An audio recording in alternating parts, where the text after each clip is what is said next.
Hi, this is video 5 of my string of linear relations videos.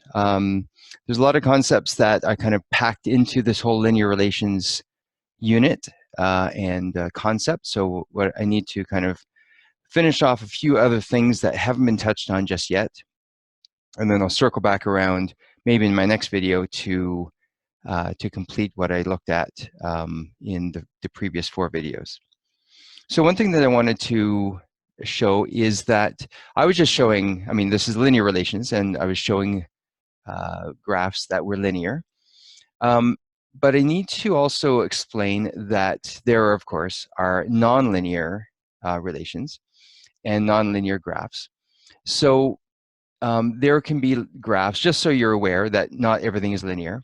So there can be some graphs that might look like this. They might curve up like this and go on forever. There may be some graphs that, if I just continue with this is just another example, but it wouldn't be on the same grid. I'm just showing you a different example of different graphs. There could be graphs that might be like this, for example. There could be graphs that might be sort of like this. Okay, so there are, and of course those are all going up or increasing, I guess, as you go to the right. This one here on the right side is decreasing down to the origin, and then it increases again. There can be others that look a little bit different. They could maybe increase as you go from left to right, and then decrease after that. They may not even be centered at the axis, at the y-axis. They could have different sort of looks. Like they may look something like this. It could be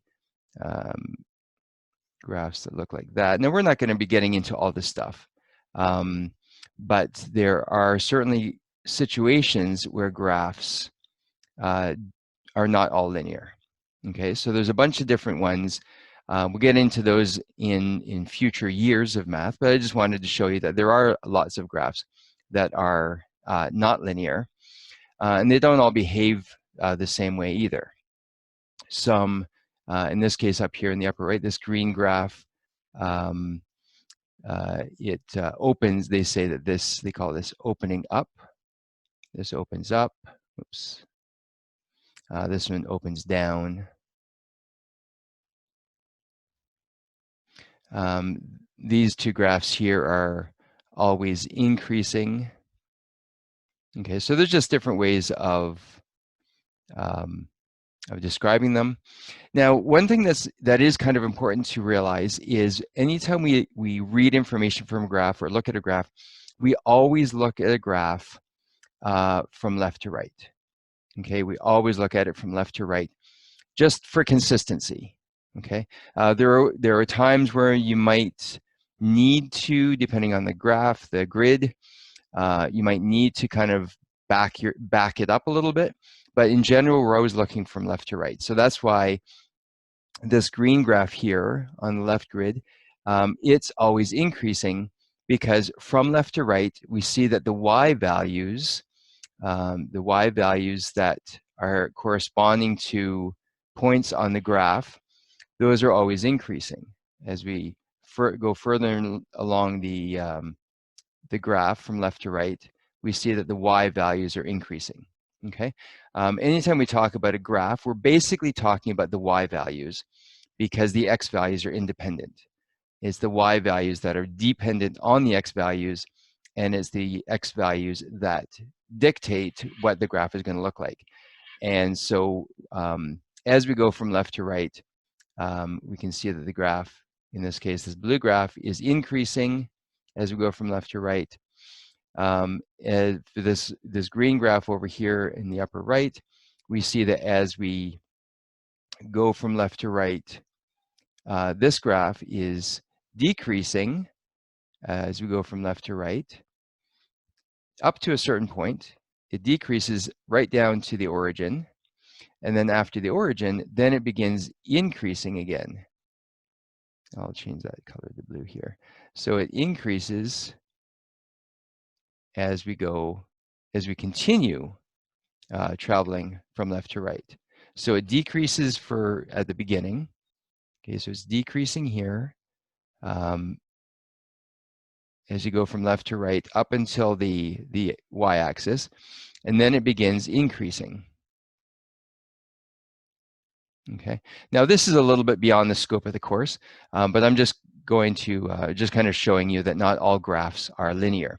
However, the one thing that we do have to maintain just for consistency is we always want to look from left to right.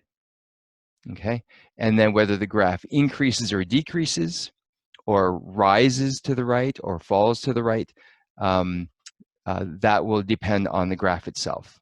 But looking at it from left to right is the way we're going to be comparing things. One other little thing that I need to also show you is that when we're looking at graphs, the graph example that I showed you in the first few videos was a graph that was basically going up to the right. Okay, and I drew a solid line for it. There are other situations where the graph may not be going up to the right. It may be coming down to the right, going through a different y-axis or a y-intercept. There could be other graphs that increase from right to left, or sort of from left to right, but have a negative y-axis, so it's below the x-axis. And of course, there could be some other graphs that decrease from left to right and also have a negative y-axis or y-intercept. Okay, so I'm just going to put some values here, even though they may not be correct. This could be -1, this could be -2, this could be -3, for example. So these two y-intercepts for this purple graph and this red graph, those two y-intercepts are negative. The y-intercept, let's say that's 2, and maybe this is 3, just taking some random values. The blue graph has a y-intercept of 2. The green graph has a y-intercept of 3. The green graph here it's said to have a negative slope because we see as we go from left to right, the y values are decreasing. Okay, so we can start up here at this y value up here, and then as you travel further to the right along the graph itself, the y values are becoming smaller and smaller, and then getting into the negatives. The blue graph says it has positive, or is indicating positive slope, because as we go from right to left, we see that the y values are increasing. I'll change the color here. Okay, so the y values are increasing as we go from right to left, because all these y values represent, or they correspond with y values that we can find on the y-axis. Okay, so all those y values are increasing as you move along from right to left to right, sorry, left to right. I should make sure I remember to read that. This orange graph down here, again, has negative slope, okay, because as we travel along the line from left to right, we go along from left to right, we see that the y values are becoming smaller and smaller. Okay, it doesn't matter how much they're going down, but they are going down. The y values are decreasing. And then for this purple graph here, as we go again from left to right, for this purple graph, we see that the y values are increasing. It has a positive slope. Okay, so graphs can all have positive or negative y-intercepts, and they can have a positive or a negative slope, or any combination of those. Okay, so graphs can, we can see graphs of many different styles. Okay, so now let's go over to the next page. There is a couple of things that maybe in the textbook you might have noticed, that there are some other types of graphs that you may have seen, and maybe not types of graphs, but styles of the lines. So we sometimes have a graph that is have a solid line, and sometimes graphs have dotted lines.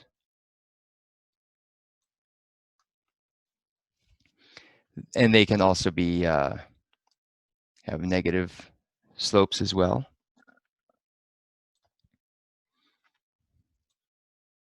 And it doesn't really matter where they're positioned, but they have different significances. So what happens is that there are different types of data. And data comes from real world scenarios. And the data, we can group it into two different main groups, two main categories of data. And those two categories are continuous data and discrete data. And the main thing, discrete, the main difference between them, I guess, basically is discrete is something that is countable, okay, or reasonably countable. And continuous is something that, as the name suggests, is continuous. So time is continuous. Time, the seconds just tick on bit by bit. They consider money continuous. Length or distance, for example, is continuous. Okay, so all these things, one of the definitions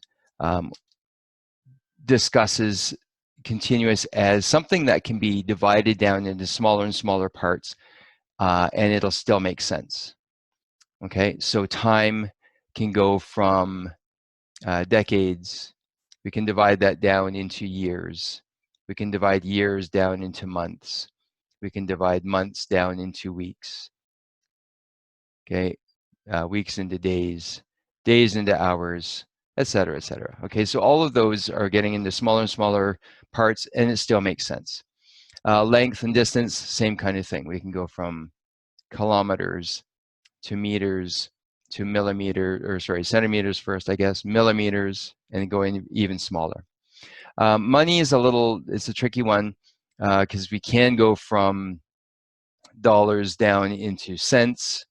You know, it doesn't really go too much further than that, but technically money is continuous. Okay, so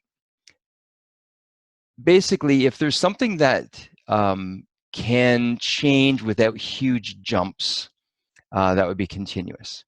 Okay, so for example, if you're talking about somebody's height as they grow, so a person, for example, wouldn't go from 1 year old, and I don't know how tall 1 year olds are.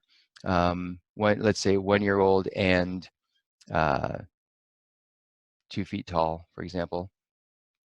They wouldn't jump immediately to 2 years old and 3 feet. Okay, they don't. There's time that passes between all of this. Okay, so it's just a gradual change. So that's kind of how I look at it. If it's some sort of a gradual change, things don't jump from one thing to the next, from one measurement to the next. That would be continuous. When we come over to discrete, things are countable. So And I'm not talking about grains of sand. I mean, because that's technically, I mean, yes, you can count grains of sand, but it's not really realistic. You would talk about the amount of sand, okay? And if you're talking about amounts of sand, that would be continuous, okay? If, though, you talked about the grains of sand, technically they are countable. It would take forever. It would be realistic. But if you talked about grains of sand, that would be discrete because you're talking about them. You could talk about amount of grass in a field.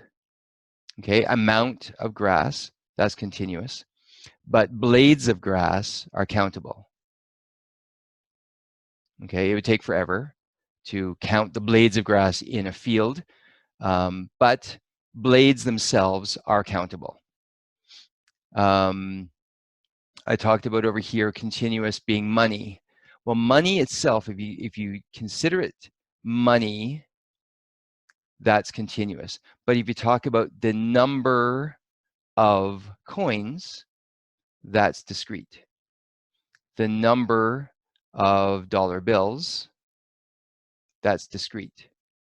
Okay, anything is a number of. So here for grains of sand, it would be the number of grains of sand. For the blades of grass, it would be the number of blades of grass. Okay, the number of cars washed, if you're washing cars. Okay, those are discrete.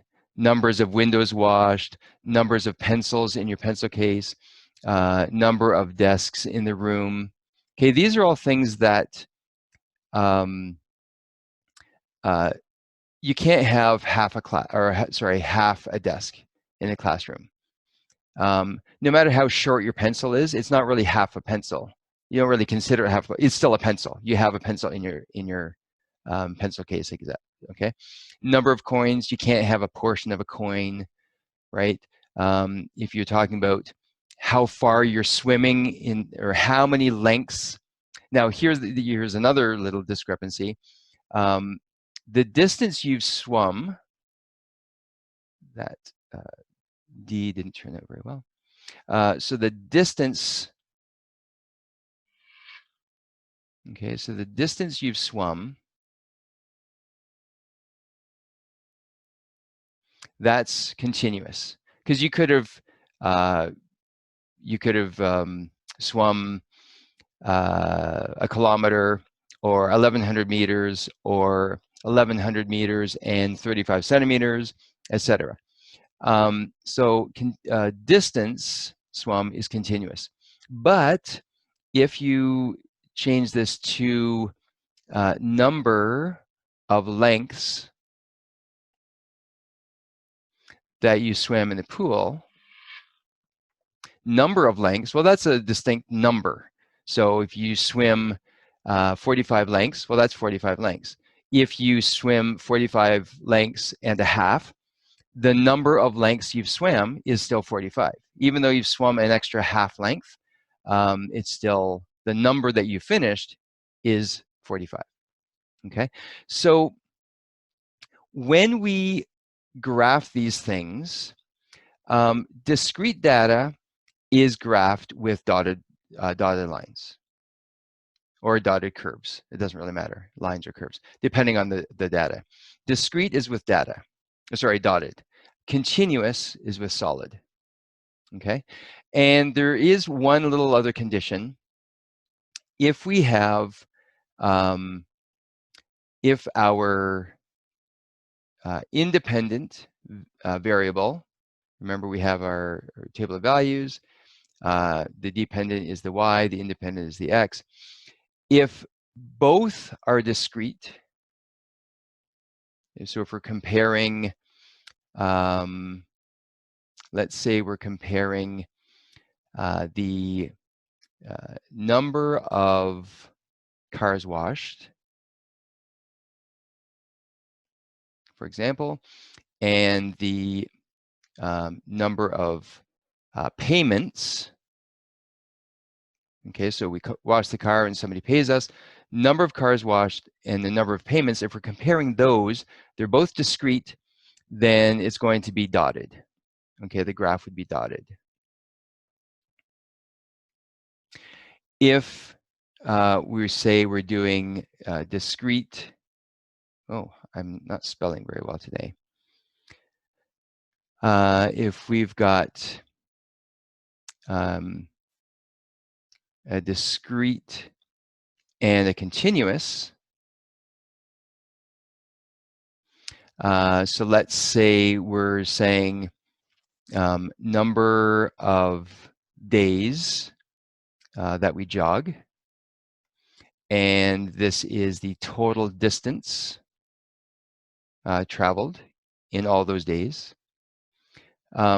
If it's discrete and continuous, then it's going to be a solid line. And then if we have continuous, for example, amount of rainfall,